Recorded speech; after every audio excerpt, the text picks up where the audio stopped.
Greetings and salutations. This is Abe Abdelhadi with The Bitter Truth, where we may not have all the answers, but we're going to ask an awful lot of questions. You could also be a bitter pill, listen to the show for free, or you can actually become a bitter pill and go to patreon.com/The Bitter Truth. Brand new bitter pills. And those of you that have been bitter pills and I don't have your address, send me an address you're comfortable with. I'm not going to come to your house. I'm in Austin, Texas, but I want to send you freshly toasted stickers that you could put on your guitar case, toolbox, whatever else. My guest tonight is a woman that I met through mutual friends, and I was really fascinated with a conversation that I was privy to, and it was phenomenal. And Molly Butler is a thought leader in what we like to call the self-care arena, and just kind of she's going to explain exactly what that is. It's nothing guru-ish. It's not what you think you've heard or what you think you know. So if you've made it this far, I would like for you to stay with us for the hour. We're going to get into a very intense conversation with Molly Butler. Are you there? Yes, I am. Excellent. Molly, thank you so much for coming on the show. Really appreciate it. Yeah, of course. Thanks for having me. So listen, let's kind of get into it a little bit. So let's find out about you. How did you get into what you're doing? And you're in San Diego now, right? Yes, I am. Awesome. So how did you make it from where you started to San Diego? Well, I grew up in Florida, and I lived there till I was about 24 years old, and then I made my way to the big city, the Big Apple, to be a New York City hairstylist when I was about 24. And yeah, my journey into this work kind of starts right around a year before I moved to New York. I was 23. I found myself in another unhealthy, toxic relationship and ending that and wondering how I got in it and how do I keep ending up in them. So I went into a whole year of self-discovery and just inquiry about, what are the thought patterns that are getting me to the places that I am, and what has caused this and how do I shift it, and got to a really good place, and then went and followed my dreams in New York City around 24 years old. And then the second part of my story leading me on this journey was my dad went missing in September of 2012, and it took about 9 months to find out that he was actually murdered. And so when that happened, I had already gone through an identity crisis around relationships and who am I, and how do I build these things? And then, my best friend, my dad, the person that I was the closest to, and the person that I only felt, he was the only person that I felt really, really understood me, just disappeared off the face of the earth one day. So within those two things happening within that year, I kind of, at first I went into a really, really, really deep depression. I was trying to figure out the best way to kill myself and not have my family want to kill themselves too. And I felt really, really stuck in that. No matter what happened, I knew my family would be upset. I felt really stuck.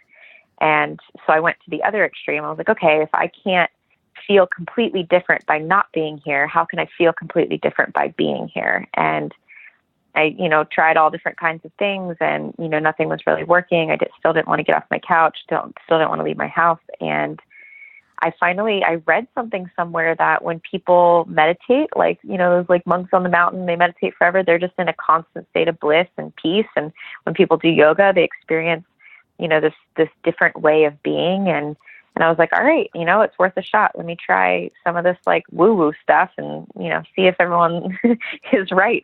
What they're talking about. And I started trying meditating and doing yoga. And in that, I did find something really, really different than I had ever experienced before. I thought it was fascinating when I can sit down and meditate and kind of watch my thoughts go by instead of actually thinking my thoughts and identifying with them. I thought that was fascinating. Right. And then when I got into yoga, I started moving my body, and I had heard people say, when I do yoga, I connect to something else. I'm like, okay, whatever. I don't know what you're talking about. But when I put my feet on the mat and I started moving my body and paying attention to my breath and being really focused, I experienced something so different. And that was kind of the first thing that pushed me onto this journey into being more mindful and thinking about all the times that we're told we should or shouldn't do something, or we can or can't do something, and who the hell made up those rules anyways. And so I just started going into deeper patterns of me and who I am and the life that I want to create. And I've been on this journey for maybe 6 or 7 years now, and the things that I've found out about myself and the way that, human psyche works and all the different things. And it's like, wow, there's something more to this than we're told. So now I'm trying to share that message with the world. That's phenomenal. So and to kind of get, I don't want to, because I don't want to brush over a lot of things actually, but so you find out your dad was murdered. Yeah. Right. So beyond the murder itself, what other triggers came up? And I don't mean to minimize the trauma and the severity of that. I guess my question is, because a lot of people, unfortunately, deal with a loved one that's been murdered, and a lot, and I won't say, I don't know the numbers, but many people, at least the few folks that I know that have gone through it, didn't entertain suicide to the degree that you did. So were there other triggers that you discovered beyond the murder itself that made you want to take your own life? Yeah, I mean, when my dad died, or when he was missing, I'd say that first 9 months was the time that I was suicidal before I knew he was dead. There was, a lot of things. I had just moved away from my hometown for the very first time. I was only gone for 8 weeks when my dad went missing. So I'm in a new city. I don't know anybody. My whole family's back home in Florida and some in Ohio. And then also my brother, sister, and I were like really, really, really tight. And when that happened, in such big traumas, everyone has their own way of dealing with traumas. Mm-hmm. And it literally felt like all three of us went in completely opposite directions on how to process. And so it was really hard to relate to them. So not only did it feel like I lost my dad, but it kind of felt like I lost my brother and sister and all my best friends and any support system that I had. I did have two friends in New York that one moved there with me and one I was dating while I got there. But other than that, I had a very, very small circle. So, I think the common thread in people that even think about suicide, whether they go to the extent that I did or not, is the common thread is like you feel alone. You feel misunderstood, like nobody will ever understand what you're going through, and you feel alone. And I think those were the two main things. There was so much evidence in my life supporting both of those. Like, didn't have my dad, didn't have my brother, sister, didn't have my friends, felt alone. And then my dad is missing. I never met anybody that knew of a missing case. You've heard about it on TV and stuff, but I didn't personally know anybody. So anytime I went to talk to people about it, like, I just felt so misunderstood. So like the combination of the two, it was just like thing after thing that would happen. And then, not having a lot of money, like, I couldn't go to work when my dad was missing. So then I stopped making money because I couldn't go to work, and I'm stressing about how do I pay my rent? So it just, every turn I took, it just felt like there was one more reason of like, fuck, I don't want to do this anymore. Like, how do I get out of this? It's like it starts to snowball, and you're just going, fuck this shit. I don't need to do this. Yep. But so it was 9 months before you found out actually what happened. Did you blame him initially, like, for leaving? Did you think he just up and split out of some weird mental deal, or did you have a feeling something went down? I knew right from the get-go. So, I had just moved up to New York. I was there for 8 weeks, and he had been dating this woman that he met online, this Russian chick from Brooklyn, and they totally hit it off. I met her a few times. We went out on some double dates and stuff, and they were just like in that puppy love stage, like when you first start dating someone, like disgustingly cute. And so he had I'm going to throw up. Stop. Yeah, exactly. You're like, oh, you're so cute, and stop. Please stop. You're showing me you're showing me what a lie my own relationship is. Stop it. Yeah, exactly. He listens to everything she says. Yeah, it's amazing. Oh my gosh, and they love everything about each other, and they don't fight. Yeah, they were totally in that stage. And I remember the last conversation I ever had with my dad was on Monday night. I had gotten home from work. He had gotten home from dinner with his friends, and we were just talking. It was the best last conversation I could have ever asked for. We were both just talking about how we both found love, and I finally became a New York City hairstylist. It was a dream that I had had since I was 12, and we were living in New York City in an apartment, which my dad had dreamed for us since we were, I was 10, and just like talking about all the proud things. And he said, I would like to meet up with you tomorrow for lunch, and we'll figure out the rest of our plans for the rest of the year tomorrow. And I said, okay, cool. And when I went to work the next day, he had messaged me and he said, hey, slight change of plans. Anna, his girlfriend at the time, invited him to her house in Brooklyn for dinner. And he's like, I'm going to go have dinner with her. I'm probably going to spend the night. And then, you and I can have lunch the next day. And I was like, oh, okay, that's totally fine. And, my dad and I were very, very close. He would text me all day, every day, where he was constantly posting on Facebook. He's constantly emailing people. He's just very interconnected with his community. to the point where, like, if his phone was going to die when he's walking down the New York streets, like, he would go buy another $35 charger instead of waiting an hour with his phone being dead. Like, he was always connected. So when he didn't come home the next day, I'm at work and then, I'm kind of feeling something off. I'm like, what's going on? Like, something's happening. And I just, at first, I had a bad feeling, but you never want to think the worst. And I don't want to be like over dramatic. So I just started thinking, oh, well, he's in puppy love. He went to her house for the first time. She had always come to our house. And he just went to her house for the first time. They're probably just like rolled up in bed, turned their phones off, just enjoying each other's company. Mm-hmm. And then by the second day, then his employees in Florida, he owned a business in Florida, they started calling me like, hey, do you know where your dad is? Like, he kind of just fell off the grid. I don't know what's going on. I was like, I don't, but, let me try calling him. And his phone was off. And that was like a really big telling for me.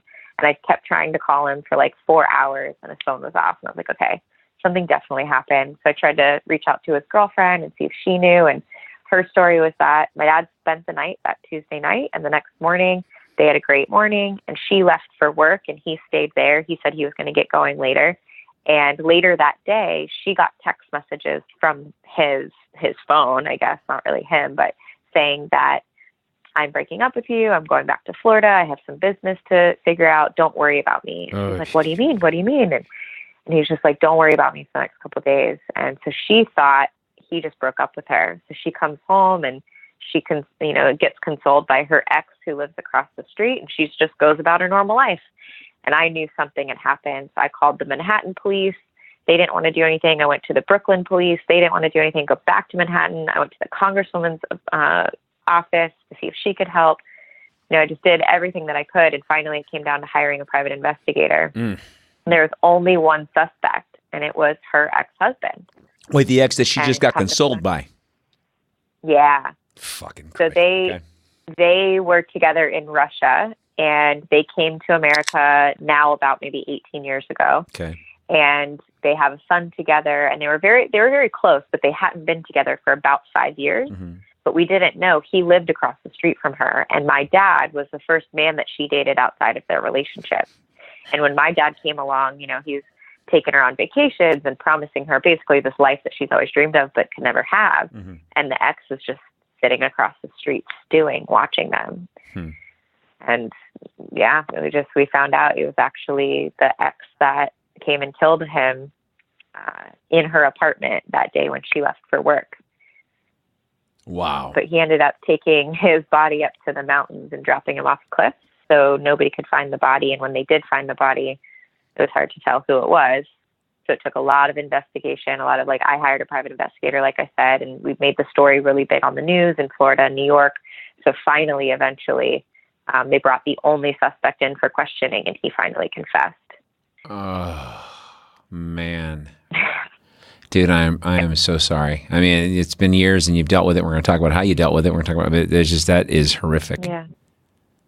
Yeah. It's weird with murder, right? Because right. If I don't think people understand unless they've gone through it or know people that have gone through it. It's not like next month will be 5 years. One of my best friends passed away from ALS, right? And drag and watching him wither away was just shitty and whatever. It was what it was. But I know what happened, right? It was right. It was one of those things it can be prevented. He got it and it just happened and that's that, right? And so you got to just accept it. It doesn't make it any easier, but whereas with a murder, you're like, this was completely 100% preventable. This was completely hey, asshole, you didn't have to kill my dad, or hey, asshole, you didn't have to kill my cousin. It's like. It's a different level of dealing with it, grief. The whole thing is just it's a different country. I'm not going to say one is better than the other. I mean, losing someone's losing someone. But there's just that added element to a murder that you can't really explain to folks that haven't been through it. They just sort of absolutely they don't understand. And this isn't a judgment. It just kind of is what it is. But so with this woman he was seeing. Did she have an idea? Okay, the first day, weird texts show up, the guy consoles her. But did she have a feeling after a couple of weeks that maybe he had something to do with it? Honestly, I don't know, because when I hired the private investigator, within the first couple of days, he's like, she's dating the only suspect. Like, you can't talk to her ever again. And I never did talk to her again. Okay. But yeah, like, as far as I knew, so the whole process of him confessing to the time that he actually got put in jail was about 4.5 years. It was a very long time. Wow. So he got put into jail the day that they questioned him, 9 months after he actually killed him. But we had to wait 2.5 years for the first trial, and then he got out of it, and then we had to wait another 1.5 years for the second trial, and then wait for the sentencing. So it was a long time.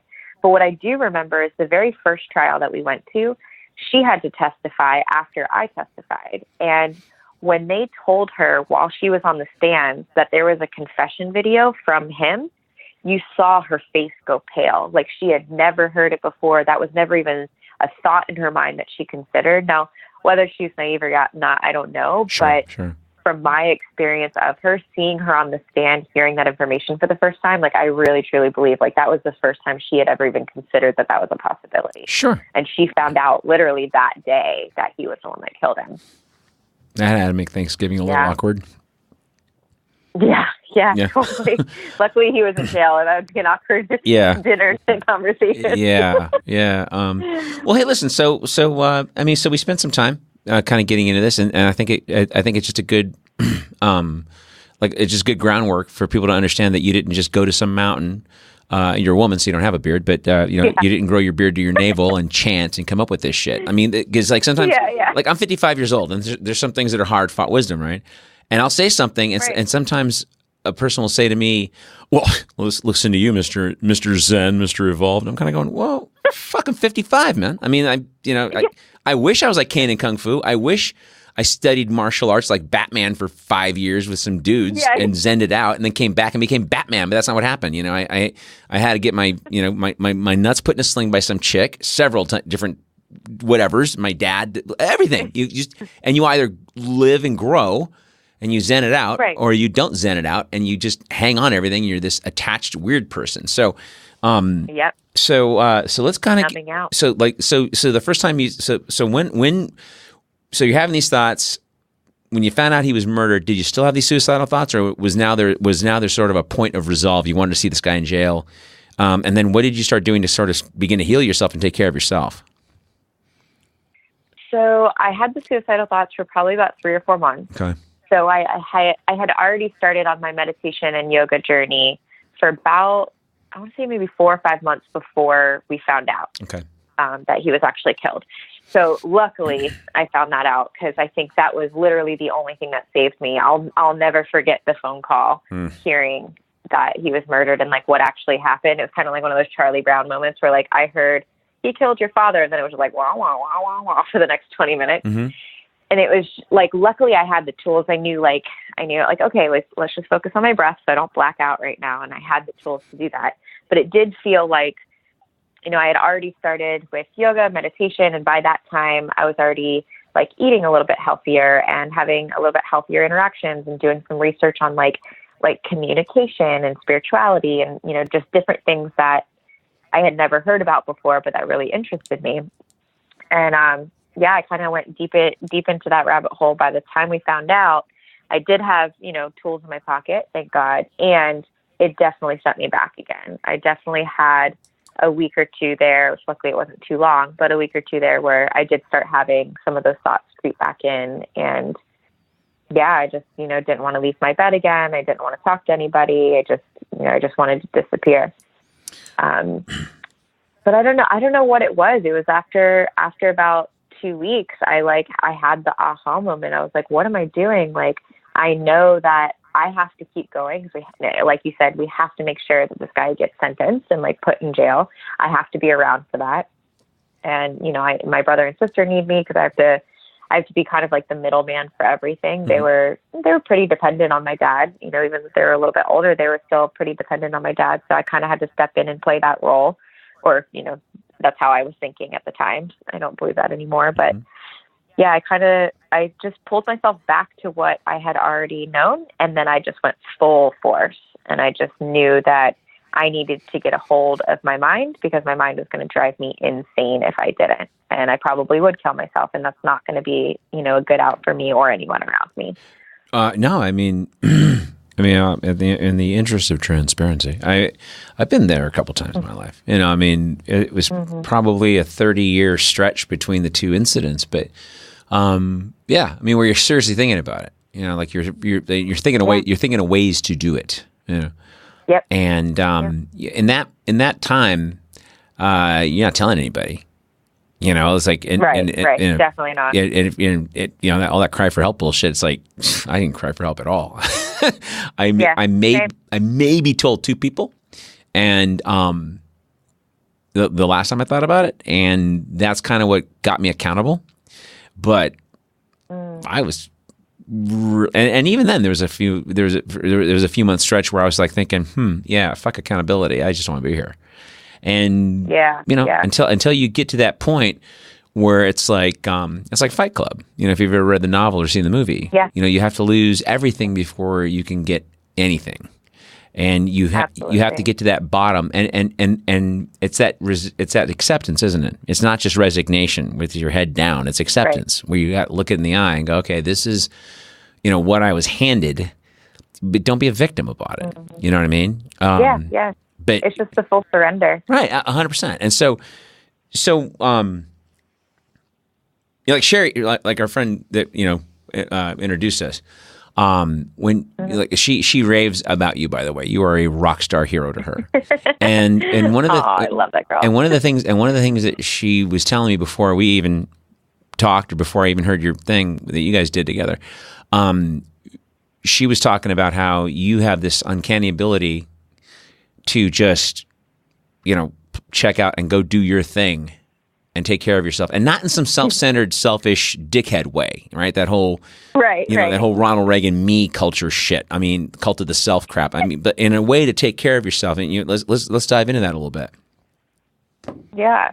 Well, it wasn't always not dickish. When I first started taking care of myself, and like when I first realized what boundaries were, I was 28 before I even knew that I was allowed to say no to somebody for something. Like, talking about like overgiver, people pleaser to the max my whole life. So when I first like realized what boundaries were, and that they could be healthy and they can be implemented and you can have a good life from it, I started saying no to things, and I started telling people I'm going to take care of myself. And it was sloppy. It was so sloppy, man. It was like, it didn't come off as a nice thing because it was so new. You know, just like anything else, you ride a bike for the first time, you're gonna wobble and fall off a little bit. You know, it takes a little bit of practice to find a completely different way of being.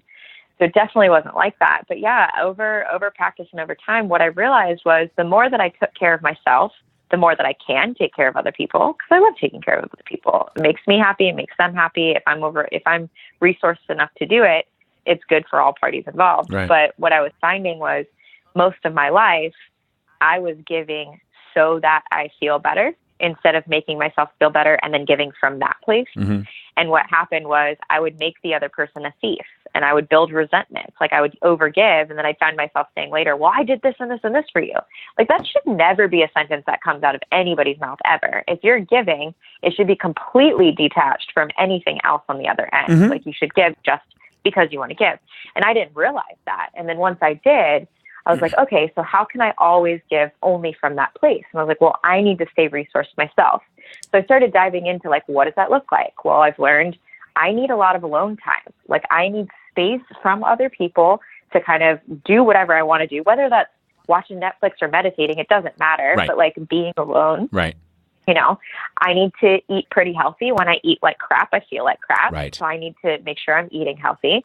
I know for me personally, I like to do a lot of movement. When I move my body, I feel really good. When I'm still, I feel really good. So it has to be the perfect combination of the both. So I found all the different little things that make me feel good. And then I went even deeper into like, okay, not what only resources me, but then what lights me up, what amplifies me. And I found out I'm a very sensual being. I like to touch soft things, and I like to smell nice things. I like to see pretty sunsets. And I found things that made me feel extra, extra good. I started doing those things. And yeah, it became such a vigorous practice because I knew for me, it literally meant life or death. Oh, like if I don't get a hold of this, I'm going to kill myself. So like I have to focus all of that energy that I spend in thinking about killing myself and feeling stuck and feeling unseen and unheard and all the things, and like push that into, okay, what's going to make me feel good and feel resourced so that I can show up in the world the way that I actually want to show up and make this life actually worth living. Yeah, no, I mean, I about 3 years ago, a little 3 years ago now, was when I was going through all this other stuff. And about 6 months in, I just got to Austin. I started a new gig, and it was all, I was going through all this other stuff, and this chick flamed out, and I was a hot mess. I mean, I was a crazy person. I was like a crazy person. Like, I'm still friends with my girlfriend from high school, right? Like, I was in her wedding when we were like in our late 20s and stuff, and like her kids call me Uncle Abe, and her husband's one of my best friends, great guy. And, we were done by the time I was about 18 or so. And, she really worked hard to stay friends, right? And, so, flash forward, all these years later, and I'm going through all this stuff, and her sister, who I'm really good friends with, one of my best friends, she's kind of one of the people I had on speed dial. There's about 6-7 people that I had on like speed dial, And she's like, Jesus Christ, you handled the thing at 16 better than you're handling it now. What's going on? And I'm going, I don't know. I was more mature at 16. I handled it. And 16, 20, 25. I mean, it's like, you shake it off, and it sucks for a few months, and, but you're not losing your mind, And this one, I just was losing my mind. Yeah. And then finally, because I was, I like you, I probably had been doing a lot of like personal development work. Especially like when I met Sherry, we were both involved in a company that was really hot on personal development. So I was like doing all this like self work, right? But then for a few years, I was kind of off of it. I was really cranky pants, mostly because my friend was diagnosed with ALS, and up until him, I had probably lost about 20 people since about the late 90s. Wow. That were close. So I was getting more and more bitter and more angry. And then when he got ALS, I was just like, he's got a wife and 2 kids, and I was just really angry. So, and then this thing happened, and then I was just like, wow. And it took me a few months to finally get over the self-pity hurt part. And then I was still angry. Yeah. But then I was like, God, I gotta clear out of this. And then I decided, I don't know where it came from, hand to God, I don't know. But I just literally decided once a day I'm going to do something that makes me happy. And so I would cut out of work early, by 3:00, and I'd go kayaking. And I would kayak till like the sun went down. Excuse me. And out here in Austin, it was like, I love that. It's like, out here in Austin, all the docks don't charge you past 3 hours. So if I was out 5-6 hours, I got charged for 3 hours. So it was a great deal.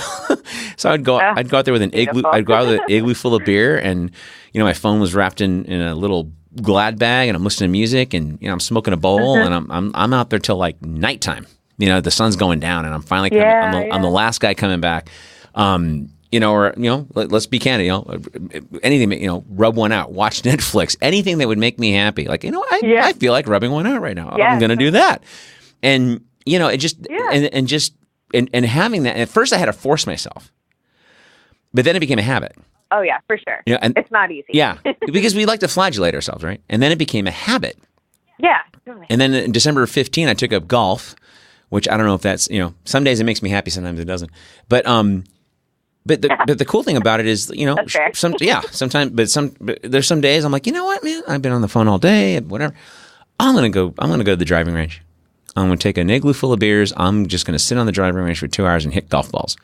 And that makes me happy. Or I'm going to go see a movie. Like yesterday, I cut out early. I went to go see Bohemian Rhapsody, right? And then I met a buddy of mine for beers, and we watched the football game. And I was just like, I'm done for the day. And that took a long time to get, right? But it sounds to me, to me like you have a system that's much more sophisticated. And I don't necessarily mean hard to do, but just more sophisticated. Let's talk about that. Yeah, I think the only difference that makes it sophisticated is it's not a once in a while thing for me. It's an every single day thing for me. And sometimes I miss it. Like sometimes I don't take care of myself during the day, and then 3 days in, I'm like, holy shit, I've really slacked on this. But then the whole key of it is like, the self-love part. Instead of being like, shit, I didn't take care of myself, I'm like, oh, that was interesting, I'm going to get back on that now. So like, no, there's zero beating myself up of anything, which took a while to get to. But I think that's literally the basis of all of it. It's like, it's an everyday thing because no matter what happens, whether I'm doing things that make me feel good or not, I'm constantly my own best friend. And I think that's like where people get confused of like self-love, like, oh, I love myself. It's like, yeah, do you really love yourself? My question around self-love is the difference between self-love is can you be alone, completely alone with zero distractions and enjoy the company that you keep? Like, can you just sit in silence for 10, 20 minutes and actually like the person that you're with? And then the self-care is what are you doing to take care of yourself? But they have to go together, and like one kind of doesn't exist without the other. So I know in the self-care industry, there's so many people that are constantly being like, oh yeah, you got to go get massages and, you know, eat good food and like do all these things. And that is amazing. Yeah, that's fucking awesome. And if you don't have the self-love core underneath that, none of that shit actually even matters. It's just like the Band-Aid for the deep boo-boo underneath. Right. So the sophistication part that comes on my end is all of the work that I've done underneath the care that makes the care sustainable and non-negotiable. Right. Like, I love myself so much that I'm not going to go very long without making myself happy. Right. Because I love myself. Why the hell would I do that? Right. You know, so that's the deeper root to me. I think that's what makes it, you know, seem sophisticated is just, yeah, there's just a deep respect, deep love, deep care for myself. And that blossoms out into like the doing of the actions of the self-care, if that makes sense. Yeah, no, it does. And so for me, the last several years has been like, well, two things actually. I left out a key component. I'm older than you, and I didn't learn how to say no till probably about 4 years ago. You know, and I'm a pretty cantankerous person. I'm like, I'm not warm and fuzzy, but I just also, you know, unless it's absolutely abhorrent, I will say, yeah, sure, whatever. And then I finally started going, no, I don't want to. Well, why? Because I don't want to. Well, what? What are you, 5? Yeah, I'm 5. I don't fucking want to. I don't want to. I started saying I don't want to. And that was the most liberating thing. Because I don't want to. Well, that doesn't even make sense. It makes sense. I don't want to. That's it. There's no sense. I don't want to. Yeah, it doesn't have to make sense. Just no. Yeah, I don't feel like it. I don't. Usually I would jump off of a cliff into the lake. I don't feel like it today. I'm going to sit here and drink beer and watch you guys jump off the cliff into the lake. I don't feel like it. Yeah. Because I don't want to. Because I would rather sit here and drink beer and watch you guys jump in. I don't want to. You know, and that just was liberating. Yeah. So that on top of oh my God, doing the one thing a day that make you happy. And people think like, you know, like you said, it's got to be this, you know, fantastic, like, you know, I'm going to get a massage and I'm going to blah, blah, blah. I mean, like any one thing that like, I'm just going to go walk around the block and then walk down to this bar by my house and see if I can't shoot pool with somebody. That would make me happy. Yeah. I feel like shooting pool today, you know, that kind of thing. And that's the kind of thing that you know, I think like you said earlier, people confuse that, you know, with just being self-centered. And it's not. So totally. So some of the other things that like, so what do you do? Like what's your daily practice? So it's changing a lot right now because I'm in the middle of a ton of travel and I'm actually about to be nomadic in a few days here. But when I'm home and I have my home space, my normal routine is, for me personally, I studied Ayurveda. So there's this method called oil pulling, where you put oil in your mouth, you swish it around for 15 minutes, and it's said to get like all the toxins out of your body that just kind of sit dormant as you're sleeping. And it also improves complexion and bone health and metabolism and circulation, just 1,000 benefits, as coconut oil does. So I get up, I coconut oil, I make my bed and straighten my space. That's one of the first things that I ever do, because it feels like when my bed is made and my space is straightened up and feels nice, it's kind of like my go button, like, okay, I'm ready to start my day. And when I come home on the back end of the day, I get to come home to a really nice, relaxing, calming space. So my day is done. So it's kind of like the bookend of my day is the first thing that I do in the morning. Okay. And then I do different things.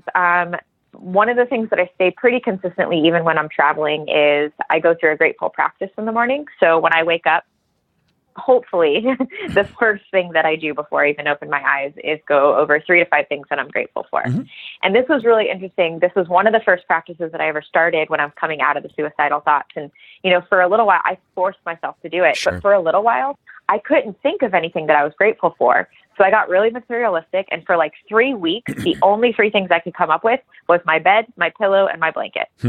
But it was enough, because like even just having that 1 second of being like, I am so grateful for this bed that I never want to get out of. Right. And my pillow and my blanket to make me comfy. Like, that's fine.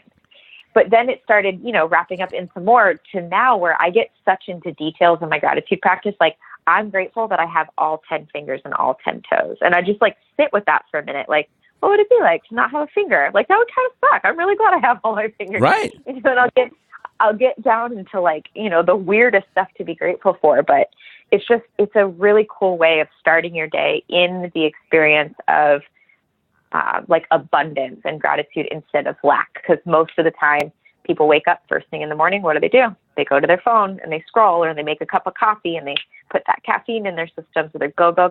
And no one really takes the time to kind of like just be with themselves and assess like, how am I actually feeling today? How do I want to feel today? Mm-hmm. It's like that simple little intention takes 2 seconds, but something that's like mandatory in my self-care. Yeah, no, that's kind of. And then, things change. Go ahead, I'm sorry. Yeah. I was just saying like things change, from there. If I'm home, I'll do green juice, or something like really healthy to start. Like the first thing I put in my body is something really healthy.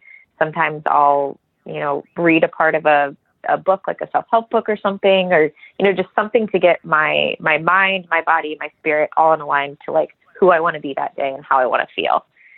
So that it always looks different, but those are like kind of some of the basic things. Well, no. And then throughout the oh, I'm sorry. Say that again.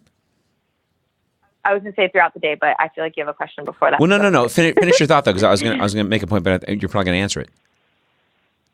Oh, well, I was just going to say throughout the day, the self-care looks different every day, but it always comes back to the thought. How am I talking to myself? How am I thinking about myself? And where am I at right now? How am I showing up to other people? And if it's not in the way that I want to, how can I step back and like resource myself before I come back to that interaction? Right. And when you say show up to other people, like what is your goal? How do you want to show up to people? I always want to show up like kind and understanding and loving and just with an open heart. Because I feel like that's what everyone's always wanting anyways. That's how I want to be approached. Like I want people to be kind and compassionate and understanding and loving. So that's just kind of like my own personal. Everybody has something different. Mm-hmm. But I think those are pretty general ones that we'd all like to experience and like to experience ourselves as being. Well, you say that, but I don't know how many people are that conscious of it. Oh yeah, most people are. I don't think they. I mean, and this is the. I was going to ask you because comparing like religious people love to take meditating or like the bit about the bed and the pillow and the sheets. Like about 3 years ago when I was going through all this crap I was telling you about. I forgot where I read that, but that and it was hard for me too to be grateful. Yeah. And then I had to kind of remember. I got this friend in L.A. He's an entertainment attorney, and he's been all over the world. Just interesting character, cool guy, kind of cranky, but a cool guy. And but like he is so grateful all the time. Like when we say, like say we're walking down the street and he sees a guy in a wheelchair and he'll just go, see that guy? He's got to think about how his day is going to go every day. You and me just got up. We got breakfast. We're just driving around. We're going to go to the brewery. We're not even thinking about it. We just go. That guy's got to think about it every day. And he must have said that to me 100 times. Till finally, when I was going through all this stuff a few years back, I'm like, yeah, you know what? I'm grateful for my bed and my sheets. I started waking up with that. Yeah. And then being grateful for my clothes, and then being grateful that I have a house and to live in, and I have a car to drive. That and I have an opportunity. I have income. I start being more grateful for these things as opposed to just looking for what's wrong. And which kind of gets me this next question is like some of these folks will take what you're doing with meditating or yoga, and some religious folks love to sit there and go, well, I'm spiritual, but I'm not religious. But then in the very next sentence, and they always compare it. Well, praying is kind of like meditating. Yeah, but not if you're still going to be an asshole. Okay, so there's that. Because totally. Right, because they'll sit there and the very next thing out of their mouth is all this same judgment shit that I grew up with, which is why I got out of the church, which is why I got early release for time served.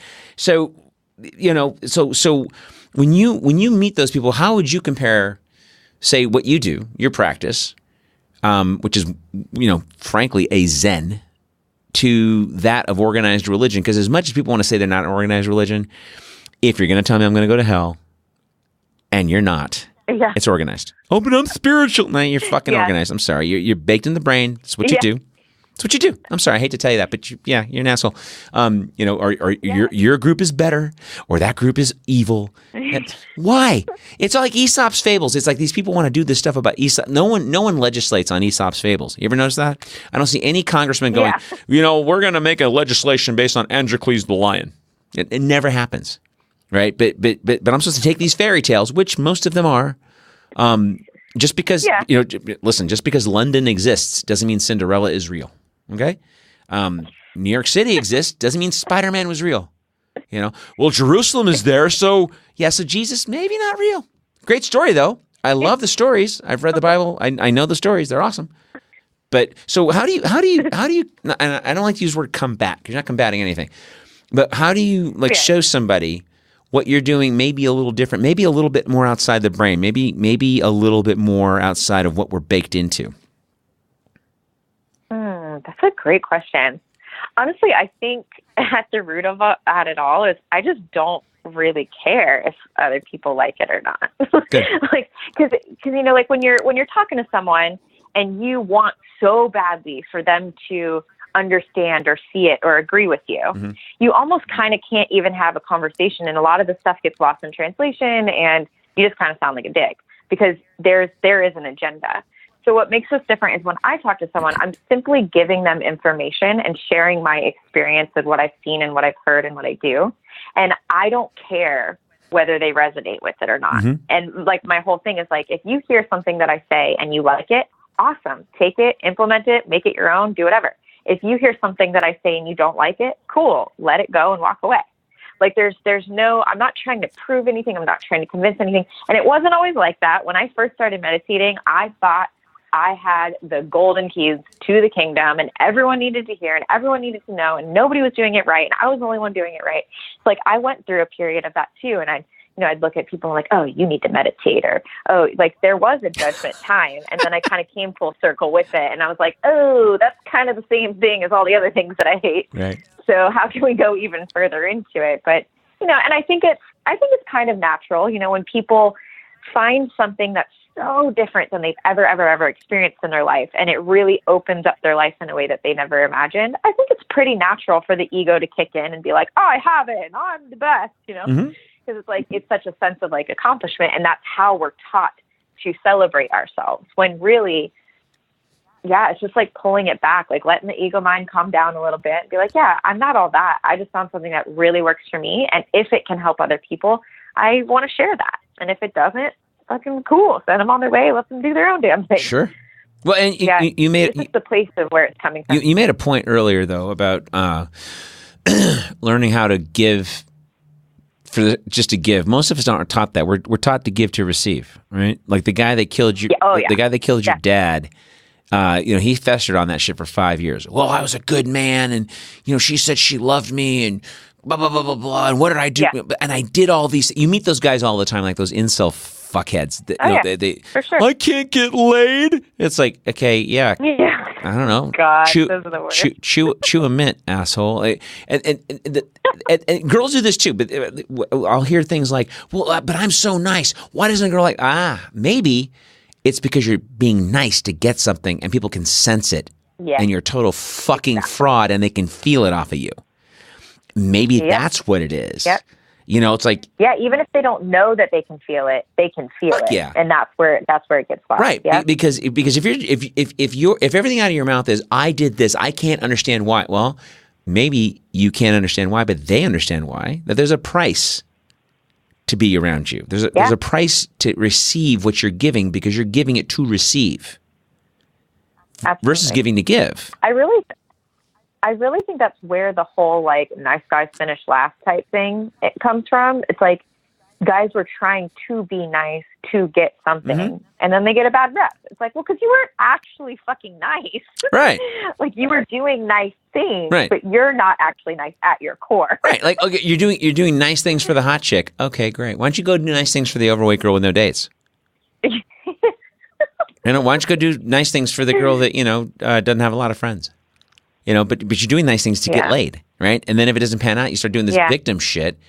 Like these incel guys. Another little side note here. Like I remember a couple years back when people were kicking around the word snowflake.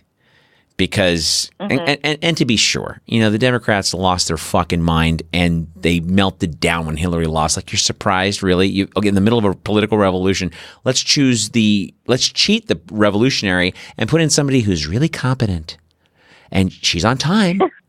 And people are hurting and they feel like they're not being heard. What the fuck do you think is going to happen? And then you call them deplorables. What do you think is going to happen, right?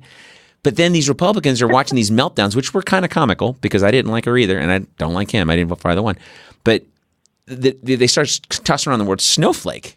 I'm like, all right. But then these Christians and these right-wing guys, the second you say anything, they lose their fucking mind. It's like this, and it's like this, again, give to receive, right? And then like these incel guys, like that guy that just shot up the yoga studio. I'm like, dude, incel is, I don't know if you know what that means. It's a group of people that identify with being involuntarily celibate. And that's what incel is. It's a total right wing goofball. Like, you read these guys' pages, it's insane. Weird. It's like, and they blame women and all this crazy shit. And I'm thinking, dude, there's a group for that. Okay, so when I was in high school and the beginning of college, I was involuntarily celibate. Yeah. Does that mean I shoot up a yoga studio? Yeah. I was happy a girl looked at it, like, but until at least the age of 25. Like. Like, it was all plotting and scheming till like late 20s. I bungled my way through most of my conquests. Like, oh, she's being nice to me. Awesome. I had no idea how it happened. And then you get older and you start to figure out, okay, she does like me, like vibe and stuff like that. But you're an adolescent until you're at least 25. At least I was in arrested state of development. But but the whole kicking around that term, snowflake, whatever, and I bring up the incel guys, and I kind of digress, but I bring up the incel guys because that is their number one tenet. No matter what I do, women won't da-da-da-da, and they won't sleep with me, they won't like whatever. And you're sort of like, well, God damn it, aren't you just being the nice guy just to be the nice guy? Yeah. You want to be labeled, right? And so when we get like when you work with people, and there's a lot of probably therapy in what you do as well. I mean, they talk to you, right? Mm-hmm. So, yeah, definitely. So do they tell you some of these stories, and what's your response to some of that stuff? Honestly, like, my response is usually just dependent on what they're saying and what they're actually needing. So, like, luckily I've studied a lot of like communication and stuff. Like, what are people needing by sharing? Are they just needing to be heard? Are they needing help finding a solution? Like, what's the whole point of why are they sharing it with you? Is it just the fact that you created a safe space for them for the very first time? Like, what is it? So there isn't really just like, when someone comes works with me, this is what I do. It's like, there's no cookie cutter style to anything that I do. Like, literally everything that I do is super customizable, co-creative, intuitive. Like, I just kind of go with what feels like it's in the highest and best for me and the other person that I'm working with, or a group of people that I'm working with. So yeah, I don't really know how to answer that question unless there's like a specific scenario, and then I can maybe say like, oh, this is what I would do, but it's very different for every person. Sure. Well, I mean, I guess the crux of all of this is that, I mean, if we were to live more in the area of giving to give just for the sake of giving, as opposed to having to get something all the time, I mean, maybe we'd get along, but I don't know. Maybe we'd get along better. Maybe we'd be so frustrated, so mad at each other. I mean, oh my God, hell yeah. Well, because there would be zero expectations, which means there would be zero disappointment or judgment. Like, it would just be a whole bunch of happy people giving to each other all the time. And if a lot of people are giving without, needing to get anything back, then there's naturally a lot of people receiving also. Mm-hmm. It's just like, this is a very good system. It would be, wouldn't it? But we're not taught that. And then in the last, I think, and especially I think in the last 20 years, where we've kind of gone out of our way as a culture to kill the printed word, and become more and more divorced from compassion. And I honestly think that we are. I mean, I had a friend of mine the other day goes, well, not everybody. Maybe half. And he goes, well, you just reduced it to half. I go, yeah, okay, fine. Fuck it. Back. It's everybody, because you're being a dick right now. Okay, so you're being a dick. So yeah, okay, now I'm back. It's everybody. We're becoming divorced. Like, where is it? Like where you see like stuff online, like Trump sends 15,000 troops down to the border. And these people are like 3 months away on foot, by the way. This caravan of marauding, Guatemalan, Mexican, Honduran, whatever's. And, it's clearly a stunt the week before the election. And then you got these fucking guys loading shotguns. Well, I'm going to go hunting humans. I'm like, wow. Yeah. You kiss Jesus with that mouth? I mean, really? You know what I mean? And it's like, but we just don't think about it. There's such a lack of empathy, right? Like there's just such a lack of empathy. I mean, I don't. Oh, for sure. I'm kind of getting off point here a little bit, but I just when you get into folks, like how many folks on average do you work with on a weekly basis? Would you say? Oh, that number is like not even applicable right now because I've been traveling so much lately, and I've done some stuff where I do like one-on-one private clients. I've done, I traveled the United States and did like soul gatherings everywhere that I went and had like 40, 50 people in the room. So like it's been so different. So I literally have zero averages right now. Okay. And I'm just reopening a lot of my self-care and having focus on it. So this is actually a little bit more of a newer venture that I'm offering. Okay. To the public. So real quick, we got some time left, but you mentioned earlier that you were in out of these toxic relationships. Since you began this, what have you seen changed in your selection of a significant other? Great question. People that it's like for some reason it just felt like there was more space for me in the relationship. Before, part of the toxicity would be I felt like I just needed to fit the mold of a perfect girlfriend. Okay. And so I would literally become the woman that I thought that they wanted, no matter what that looked like. I went through, metalhead phases, emo phases, like all different kinds of things to fit what I thought, the men wanted. And when I was in a relationship like that and I would notice it and then I would try to step out and be my own person, it was just like, it was not okay. Like there was fights and calling me names and like all different kinds of stuff. And now I'm noticing with any men that I date now, it feels like who I am at my core and who I want to be is celebrated. And it's just like, still to this day, I'm dating someone right now. And the other night I told him, I was like, hey, like this feels really scary to say, but I kind of need some alone time. We were spending a lot of time together. And I was like, I kind of need some alone time. And in the past, I was shot down and told how selfish I was and how mean I was and how, like all these different things. It was all bullshit, but, I got cut down for it. And that's why I told him, I was like, hey, this is kind of scary to say, but like, this is what I'm needing. And he was like, awesome. He's like, fuck yeah, I love alone time too. He's like, we'll finish this movie, we'll go to bed, you won't see me tomorrow. I'm like, oh, okay. Like just the way that I'm able to communicate with men now and the way that I'm responded to, it's hard because I don't feel like I'm attracting anything specifically different. It's just I'm so different that like the way that I show up to things is calling in different situations. Does that make sense? Yeah, but to be fair though, in the past you attracted a guy who would be a dick about that. Now you're not. That's true. But also in the past, I was way too scared to say any of those things. So I don't even know how they would have responded. Oh. or we were in a certain pattern for so long and then I tried to flip the switch, but no humans like any kind of shocking or change, So it's kind of reasonable how they responded in those times. But yeah, there's definitely more like reverence and respect. A lot more fun. I used to have very dramatic relationships and now I'm like the guy I'm dating now, we're traveling the world and, doing awesome epic things in different countries and meeting people. And yeah, it's just a totally different flavor of life and way of being in relationships. And how long y'all been dating? We've been dating on and off-ish for about maybe 8 months. Okay, good. And I like that off and on. I like that. That's no, seriously, because I mean, it's like, and there's no age limit to this shit. I mean, I just got out of I think a few months back with someone who was like 50, not 19. If I'm dating a freshman at UT, okay, fine. That's what I get. Okay, but if you've been married and you got a 20-year-old kid and, doo-dah, I shouldn't have to block you off of every medium because you're losing your collective mind, right? And especially when you thought you could have probably been friends with this person and then, and then you're going, whoa, this is the other part. This is how I end up on the news. This is how I end up dead in the bathtub. How about I don't do this anymore? Yeah. You know what I mean? And I'm in my 50s. It just doesn't seem to like, doesn't seem to be like an age deal, right? So it's like, yeah, definitely. Because I would say, hey, you got older, you're more wise. But then the other part of it too is just that, I think to your credit, you've done the work to start attracting.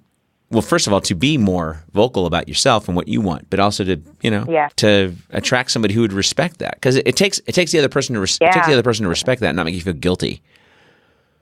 Right. You know what I mean? Oh, I felt so guilty pretty much my whole life. It's so nice not to feel that anymore. What do you think that? It's funny. I know it's my old patterns of feeling guilty, but it's never received that way. So it's like a constant reminder, like, nope, you don't have to feel guilty for this. This is a normal human need. We're like, okay, so prior to the murder, where do you think that guilt came from? Well, it's like it stems from like the overgiving and the people pleasing, right? Like, not to throw my mom under the bus, but I've watched her do that my whole life of like, being in relationship and giving everything that she is and everything who she wants to be to the man that she's with, to the point where she doesn't even really know who she is. And, they get divorced and then she doesn't even have her own life. And it's like watching her rebuild. And of course I said that I wasn't going to do that. And of course I did.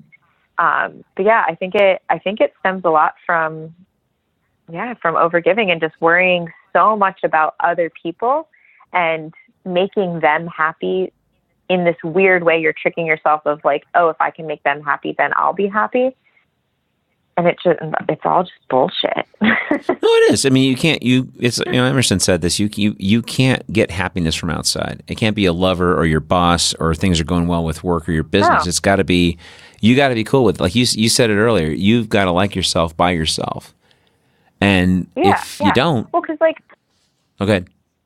Yeah, if you don't, you're not going to get that back. Well, I was talking to a friend about this the other day. It's like, so there are certain scenarios where like maybe there's something about yourself that you don't really like and someone comes along and they really love that thing. So you start to learn to love that thing. Like, yes, that's exception to the rule. I get that. And if you don't really love yourself and someone comes along and tries to love you, yeah, you'll be able to receive some of it. And yeah, it might feel good and sound good. But at the core of it, you're still pushing that person away because you don't fully believe it. Because you don't feel that way about yourself. So how the fuck do you think anyone else could feel that way about yourself? It's just like, it's this weird, like, mind fuck game that we do for ourselves. It's like, oh yeah, I can trick myself into thinking this, like, oh, they love me, so I love me. And then they leave, and then what? Right. You obviously don't love yourself anymore because it was all coming from externally. Right.